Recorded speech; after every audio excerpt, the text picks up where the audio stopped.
E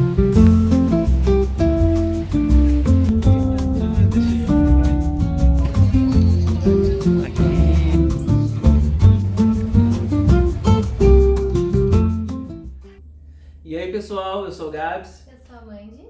Sejam bem-vindos a mais um Ocum. Vocês já ouviram falar de culpabilização do indivíduo?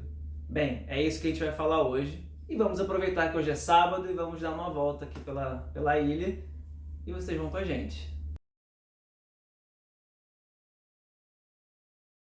Bom, vocês já devem ter visto esse discurso, principalmente nas redes sociais, mas também através de outros meios de comunicação, de quando a gente ouve as pessoas falarem sobre indivíduos como responsáveis por problemas sistêmicos. Por exemplo, estamos vivendo crise climática, você precisa gastar menos água, você precisa tomar banhos mais rápidos. Sempre algo que vai direcionar uma culpa para o indivíduo, como se ele por si só, pelas ações que ele escolhe ou não fazer, fosse responsável por solucionar um problema sistêmico que tem várias camadas, né? Não só esse ato de indivíduos por si só. Você já se sentiu assim, impressionado muitas vezes por amigos que falam: você está usando sacolinha plástica? Nossa, você está tomando banho de 7, 8, 10 minutos. Se você fizer a sua parte, tudo pode melhorar. Gente, isso é o que a gente está tentando trazer para ter uma proximidade sobre o que é a culpabilização do indivíduo. Não que as pessoas não devam fazer a sua parte, mas é uma coisa muito maior, uma coisa mais estruturada no nível de sociedade, no nível de governos, é uma coisa muito maior. Então, culpabilizar o indivíduo acaba sendo uma forma apenas de tirar a atenção de quem realmente está ali responsável pela crise hídrica, pelas grandes mudanças climáticas, né, que a gente sabe que vai num patamar muito além. A nossa questão sobre isso e a crítica que a gente traz aqui não é com relação a que a gente não pode fazer nada e não pode fazer melhores escolhas, né? Mas é essa questão que o Gabs falou da gente tirar o foco, né? Isso acaba indo para o indivíduo e tira o foco da onde realmente isso causa esses grandes problemas, né? Grandes corporações, muitas vezes a questão do agronegócio, do desmatamento da Amazônia. A gente, como indivíduo, não chega nem a uma proporção ínfima, né, do que tudo isso causa de maneira sistêmica no nosso mundo. Então, o que a gente fala é com relação a isso, porque, querendo ou não, isso também virou um tipo de mercado, né? O neoliberalismo, ele está sempre atento a todas esses diálogos, né? Essas bandeiras, digamos assim, né, que a gente levanta e sempre vem trazendo, aproveitando qualquer oportunidade para criar um mercado, né? E incorporar aquilo, né? Sim. Quantas empresas hoje já não distribuem como material de marketing uma ecobag, né? E aí veio toda a questão do kit ecológico, você precisa ter o canudo, né, de tal, e aí a gente vê cada vez mais esses itens ficando mais caros, coisas que eram mais acessíveis, conforme o mercado vai incorporando esse discurso, culpabilizando cada vez mais o indivíduo, para que você sinta realmente essa culpa e queira, e fala, não, para eu ser um indivíduo bom eu tenho que ter um kit sustentável, só que esse kit sustentável cada vez tem mais itens e cada vez é mais caro. E aí a gente vai vendo toda essa questão sendo incorporada e o desvio do que realmente tem que ser tratado acontece. Sim. Então essa é a nossa questão com esse tema, né? De discursos que sempre vão buscar um indivíduo para colocar a responsabilidade sobre ele e daí fazer com que isso vire um consumo. Um consumo, exatamente. De alguma maneira, né? E aí aproveitam, né, essa questão da culpa, de tentar pressionar as pessoas a se sentirem culpadas, do tipo, não estou fazendo a minha parte, estou fazendo a minha parte, e assim poder vender.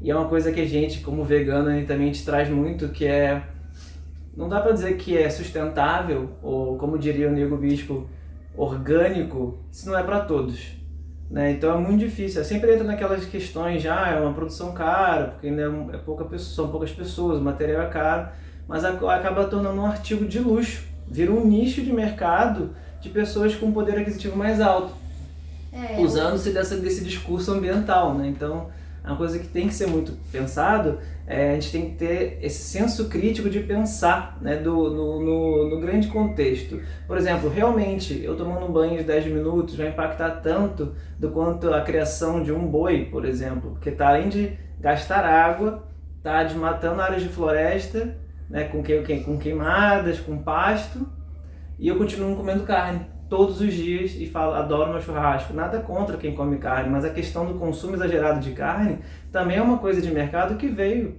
com o tempo, né? Então, às vezes você diminuir, não precisa nem parar de comer carne, mas, por exemplo, diminuir o consumo de carne semanalmente já te ajuda a impactar menos, digamos assim, como eles gostam de dizer, deixar a sua pegada no planeta muito mais leve, muito menor do que um banho de 3 minutos que você mal consegue tomar banho. Ainda mais se você tem cabelo grande. Não é o meu caso. E o veganismo ele é um exemplo importante disso, né, do que a gente fala, porque as raízes do veganismo vêm, né, através de movimentos populares, é uma luta pela reforma agrária, pelo uso consciente das terras, né, pela redistribuição de terra, de renda e pela vida saudável de toda a população, né, não só de quem pode ter acesso a produtos orgânicos que hoje são caros. E aí a gente viu todo esse discurso que na verdade é um movimento forte socioambiental ser incorporado por um mercado, e hoje a gente vê muitas pessoas, e às vezes com razão, revirando o olho quando ouve falar de veganismo, porque parece que é esse movimento elitizado de um nicho de mercado, que se a gente for nos mercados hoje procurar por alguma coisa vegana industrializada, aquilo tem um valor inacessível, né, para a maioria de nós. E aí fica como se todo movimento que tem raízes estruturais profundas e que buscam por mudanças profundas na sociedade fosse um movimento raso que está falando só sobre alimentação e que é só para um grupo de pessoas. Então é muito fácil tudo isso ser incorporado pelo mercado e virar algo sobre indivíduos, ao invés de sobre comunidades e sobre mudanças estruturais. Então essa é a real questão do problema que a gente fala sobre esse discurso de culpabilização do indivíduo. Você já se sentiu assim, pressionado por algum amigo a comprar uma ecobag, a ter um kit? Já se sentiu culpado às vezes por não estar fazendo a sua parte? Escreve aqui pra gente nos comentários se sim ou se não, mas é muito importante que a gente fique atento a isso e não sofra demasiado, porque é pressão de todos os lados. Hoje em dia isso tá ali só pra ti, na verdade, tirar a atenção, o foco, né? Tirar o foco, né, da onde a gente devia realmente estar olhando. E uma coisa importante também que esse discurso traz e que esse olhar para o indivíduo traz de propósito, né, dentro do sistema que a gente vive hoje, é para que a gente se desligue um pouco das lutas coletivas. Então, quando começa a focar muito no que você pode fazer, o que você pode mudar o mundo, fica um olhar tão individual que você esquece que você faz parte de um coletivo e que essa luta é complexa e é uma luta ampla, que você precisa buscar apoio, precisa buscar movimentos que realmente olhem com esse olhar sistêmico, que você faça parte de uma mudança estrutural, não que você ache que pelas suas escolhas você tem poder de mudar tudo. É lógico que as melhores escolhas que a gente puder fazer, a gente vai fazer, né? Ninguém vai fazer uma escolha ruim podendo fazer uma escolha boa. A gente espera que não. Mas esse olhar faz com que a gente fique cada vez mais desconectado do coletivo e dos grupos e ache que a gente tem esse poder sozinho para questões complexas que na verdade longas, a gente não tem. Pois é. Vocês já ouviram falar sobre a era do antropoceno? Não? Sim? Depois do café, hein? O que vocês acham de tomar um cafezinho com a gente agora?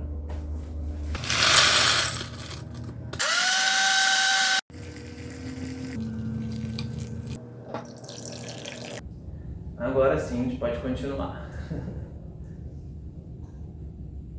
Então, pessoal, o antropoceno, como a gente trouxe, não é a nossa ideia debater o antropoceno aqui, mas é só uma questão que ela veio como uma ideia de caracterizar essa era que a gente vive por causa da grande influência que os seres humanos vêm causando ao ambiente, né? É tão grande que está influenciando no clima, então por isso alguns pesquisadores acharam que seria interessante chamar de antropoceno. Só que é um outro grupo de pensadores que acreditam que é injusto chamar de antropoceno, Porque exatamente você põe como se a humanidade, individualmente, os seres humanos, né, o antropos, o ser humano individualmente estivesse causando esse impacto. Quando a gente chega à conclusão que não é, né, como a gente vem falando, um sistema, é todo um âmbito muito mais amplo do que só um indivíduo, né? Por isso muita gente, inclusive, sugere vários outros nomes, e um deles seria Capitaloceno. Mas longe de a gente discutir Antropoceno ou Capitaloceno, é essa questão de a gente se insistir muitas vezes, inclusive até na área acadêmica mesmo, o ser humano. O ser humano não, a gente sabe que nem todo mundo está impactando na mesma proporção no mundo, né? A gente vê esse discurso ambiental se aproximando, e muitas vezes, né, quando não há junto uma consciência social, né, uma questão da justiça social, quando isso vem separado da questão ambiental, a gente ainda vê muitos movimentos usando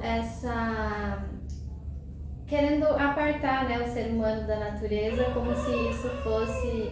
A gente está na fazendinha. Como se isso fosse a solução, né? Então todo aquele pensamento anterior de que o ser humano separado da natureza, né? Aquela natureza intacta, e aí cria essa fenda, né? Que a gente vai ter entre ser humano e natureza. Essa cisão, né? Como se a gente precisasse dessa separação para ter a regeneração que a gente precisa. E na verdade a gente tem diversos outros exemplos, né, de como os povos indígenas, os povos originários, quilombolas, sabem trabalhar junto com a natureza e não só não degradá-la, como fazer com que ela floresça ainda mais, né? Conseguem colaborar para a saúde da natureza.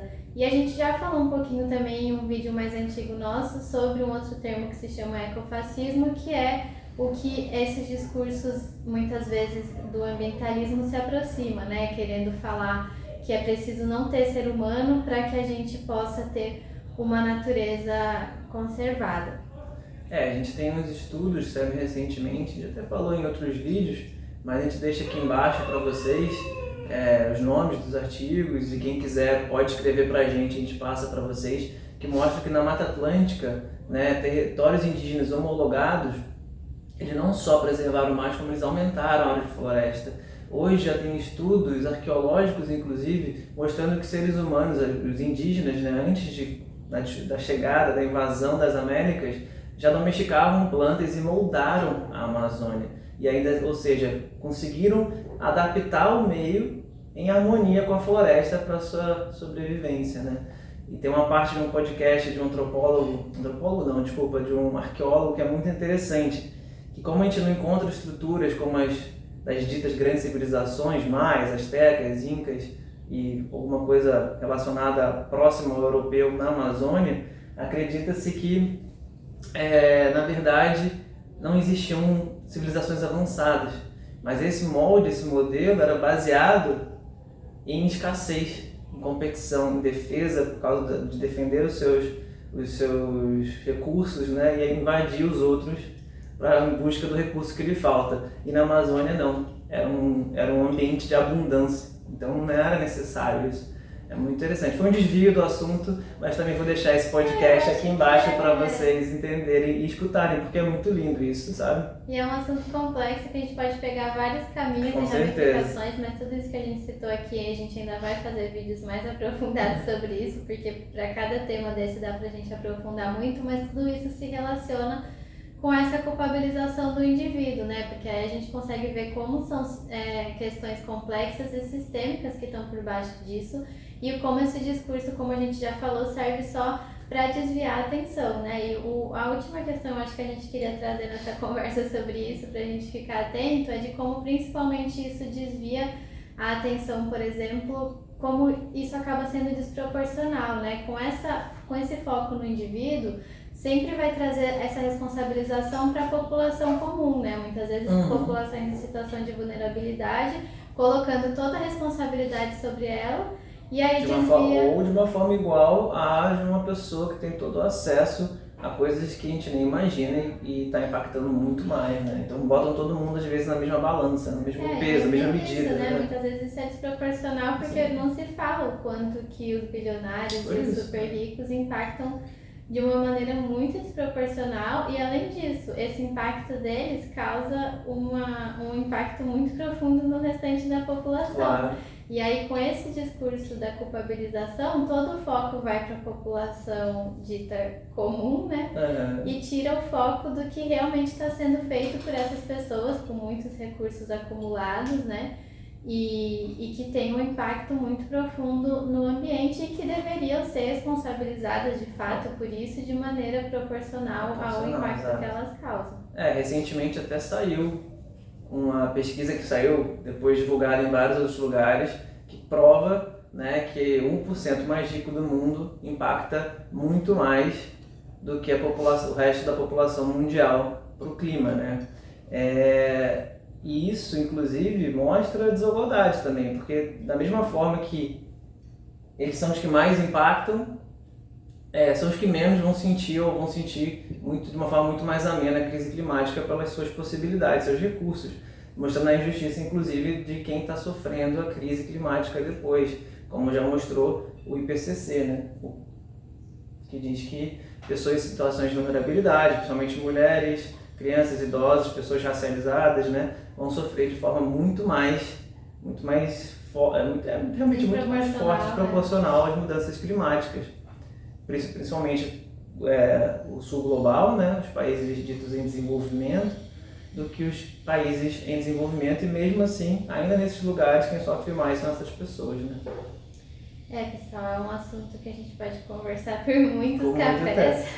E a gente agora, quando a gente for dar essa voltinha pela cidade, a gente continua essa conversa por lá, para também trazer uma vista da cidade, pra vocês conhecerem onde a gente mora também, um sábado ameno e gostoso, agradável, para dar uma voltinha. Vamos embora? Mas a gente vai terminar o café. A gente está indo agora numa feirinha que tem, é bem legal aqui na praia do Engenho, chama Feira Garimpo, tem bastante artesão de Ilhabela, umas coisas bem legais, algumas comidinhas. Chegando lá a gente mostra um pouquinho. A gente está indo atrás de um aromatizador de casa, uma produtora local que é muito boa. Ela faz com produtos naturais e é maravilhoso o cheirinho. Vamos lá ver se a gente encontra.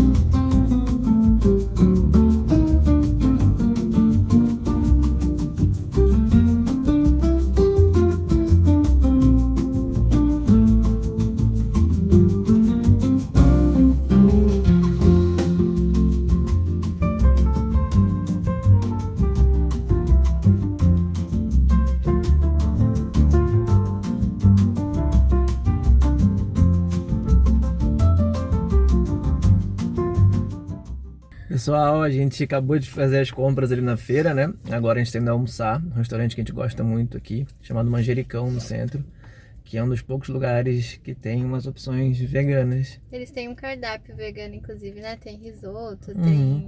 Não são muitas opções, mas tem algumas opções e é bem saboroso. E o preço é justo. Vamos lá.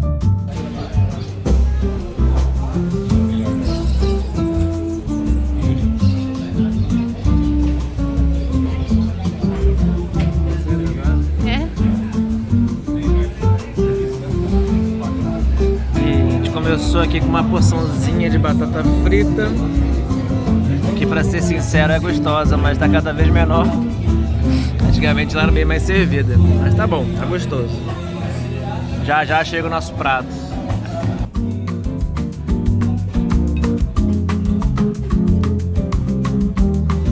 Dá uma provada e diz se tá bom.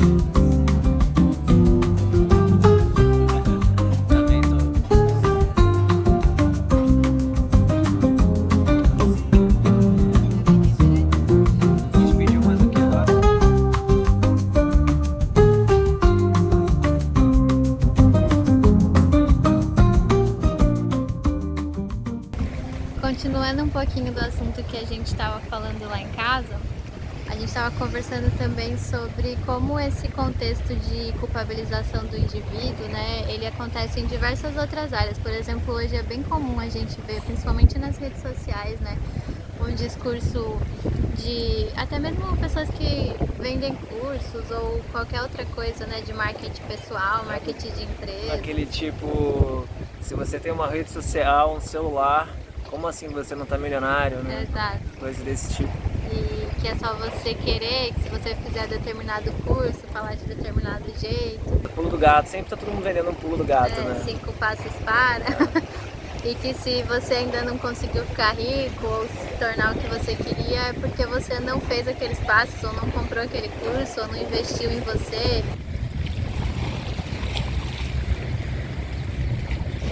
E a gente sabe que o estudo é muito importante, né, para a mobilidade social. Super importante. É essencial em muitos casos para a pessoa conseguir se movimentar, né, e sair de situações mais de vulnerabilidade, enfim. Mas a gente se preocupa muito com esse discurso de se você ainda está nessa situação é porque você não investiu o suficiente, porque você não lutou o suficiente, não se esforçou.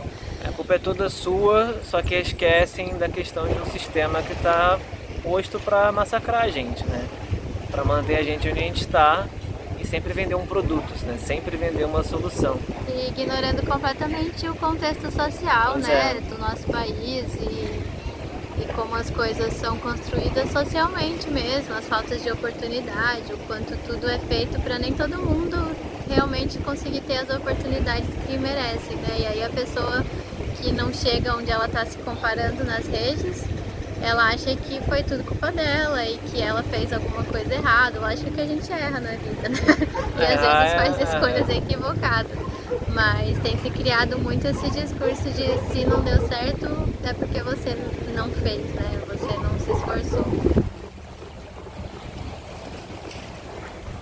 Se fosse isso, tem gerado muitos problemas psicológicos nas pessoas, né? Que ficam se cobrando, burnout pra caramba nas pessoas, um estresse absurdo e que inclusive afasta as pessoas às vezes, né, dos problemas reais, não reais, porque tudo isso é real também, né, mas dos problemas que a gente vive como sociedade, né, como a gente falou no último vídeo, a questão climática, né. Pessoal, a gente vai ali tomar um cafezinho, também numa cafeteria que tem aqui, bem gostosa, tem um café vegano. Enquanto isso a gente deixa vocês aí com essa imagem linda aqui, ó.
Já pegou o livro, já tá lendo.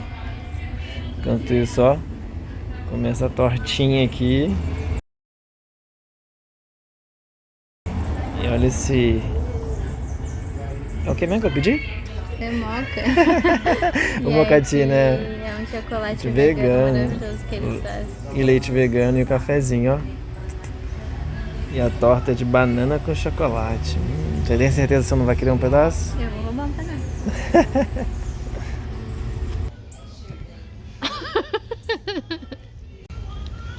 Gente, tá muito bom. Nossa. Quentinho. A massa de banana tá muito boa. Nossa. Agora tem que provar o café, né? Vamos ver. O ideal é misturar, né? Mas tá tão bonito, dá até pena.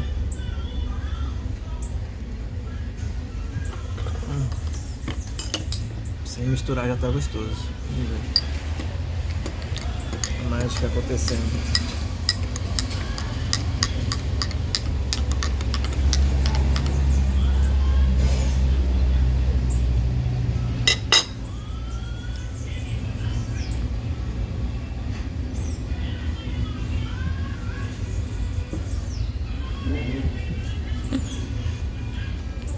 Passo 10 de 10.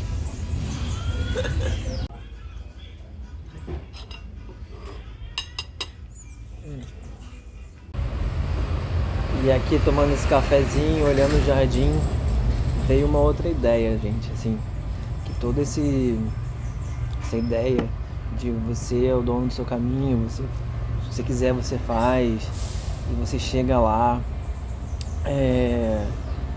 faz com que a gente fique sempre muito tempo correndo, né, atrás desse sucesso, dessa garantia, desse dinheiro, e te isola realmente do coletivo, né, e te torna supostamente independente, o que na verdade reformula e dá força para essa estrutura, essa ideia do neoliberalismo de que a competição é o que predomina, é o que faz crescer, desenvolver, que você sozinho que vai conseguir, não espere nada dos outros, que é tudo planejado na verdade, né, se parar pra pensar.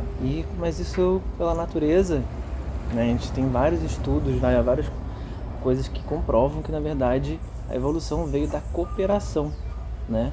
Agora há pouco Carlos Nobre, Eduardo Nobre, um dos irmãos Nobre que estudam... Antônio ou Carlos? Carlos ou Antônio, acho que foi o Antônio Nobre que falou como que as árvores pequenas em áreas elevadas na Amazônia conseguem água.